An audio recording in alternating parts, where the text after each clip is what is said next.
আসসালামু আলাইকুম, কেমন আছেন সবাই? আশা করছি সবাই খুব ভালো আছেন। আমি আর দুষ্টু সাভারটাও আলহামদুলিল্লাহ ভালো আছি। নতুন আরেকটি ভিডিও নিয়ে চলে আসলাম। তো বিকেলবেলায় এগুলোকে ঢেকে ঢুকে দিলাম যাতে বৃষ্টি আসলে এরা সেফ থাকে। এদিকে বাচ্চারাও খেলছে।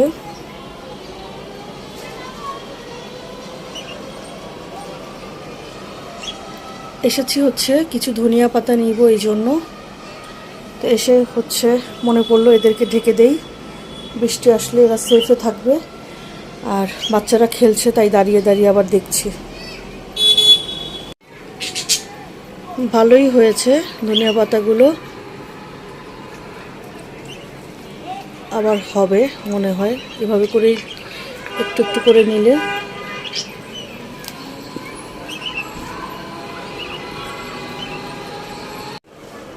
অনেক ঘ্রাণ হয়েছে। নিজের গাছের জিনিস, আসলে নিজের গাছের জিনিসের গুরুত্বই অন্যরকম। এই যে সাভারটা এসেছে, দেখো ধনিয়া পাতা তুলেছি। এটা দিয়ে কিন্তু ধনিয়া পাতা বানানো যাবে, কিন্তু একটু কম ধনিয়া পাতা আছে।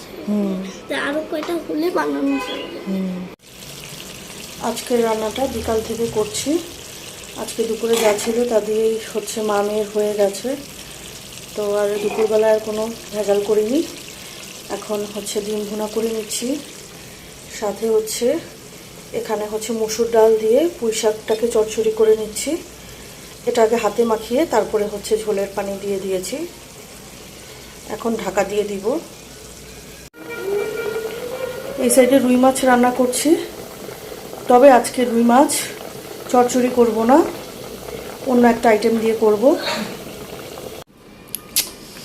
এই দুষ্টুটাকে পড়তে বসিয়ে দিয়েছি, লেখালেখিও শেষ করেছে। আজকে অনেকটা পড়া পড়েছে সে, মাশাল্লাহ মাশাল্লাহ। এখন হচ্ছে কবিতা পড়তে বসিয়ে দিলাম, বললাম যে পড়ো তুমি। সিমের বিচি দিয়ে রুই মাছ রান্না করে নিচ্ছি। এই সিমের বিচিগুলো প্রসেসিং করা ছিল, আম্মু করেছিল, আমি করিনি। আম্মু করেছিল অনেকগুলোই, প্রায় 3-4 কেজির মতো করেছিল। তো সেখান থেকে আমি এনেছিলাম, তো সেগুলো দিয়ে রান্না করছি। রান্না করতে করতে আবার চারপাশ ক্লিন করে ফেললাম, শুধু চুলোর সাইডগুলো বাকি আছে। ঝোলের পানি দিয়ে দিয়েছি, বলকও চলে এসেছে। এখন 4-5টা কাঁচামরিচ দিয়ে দিলাম। সাথে দিয়ে দিচ্ছি বারান্দায় যে বিলেতি ধনিয়া পাতার গাছের থেকে ধনিয়া পাতা এনেছিলাম, সামান্য হয়েছে, যাই হোক তারপরেও নিজের করা, সেটাও দিয়ে দিলাম। এখন হচ্ছে অল্প আছে, রান্না করব। শাকটা হয়ে গেছে, আর বেশি পানি টানবো না, একটু মাখা মাখা রাখলে খেতে ভালো লাগবে। সিমের বিচি দিয়ে রুই মাছ রান্নাও হয়ে গেছে। মাশাল্লাহ, দেখতে কি সুন্দর যে কালার হয়েছে। আর আমি একটু লবণও চেক করেছিলাম, অনেক মজা হয়েছে। আমি চিন্তা করিনি রুই মাছ দিয়ে এত মজা হবে। তো যাই হোক, আলহামদুলিল্লাহ ভালোই হয়েছে। আর আজকের মতো রান্নাও আমার শেষ হয়ে গেছে, বেঁচে গেলাম। এই যে অলস দুষ্টু পাগলটাকে দেখেন, মানে এত অলস। পড়তে দিয়েছিলাম, পড়াটরা এখন অল্প শেষ করে এখন এসে রেস্ট নিচ্ছে। দৌড়ে লাফ দিয়ে চলে এসেছে, এত বড় একটা দুষ্টু। আর আমিও হচ্ছে চা নিলাম, বললাম যে আচ্ছা ঠিক আছে, তাহলে যেহেতু রেস্টে নিচ্ছে সে, আমি এই ফাঁকে চাটাও খেয়ে ফেলি। কলেজের বাচ্চা হইছো তুমি একটা, কিন্তু একটু ফাঁকিবাজ হইছো।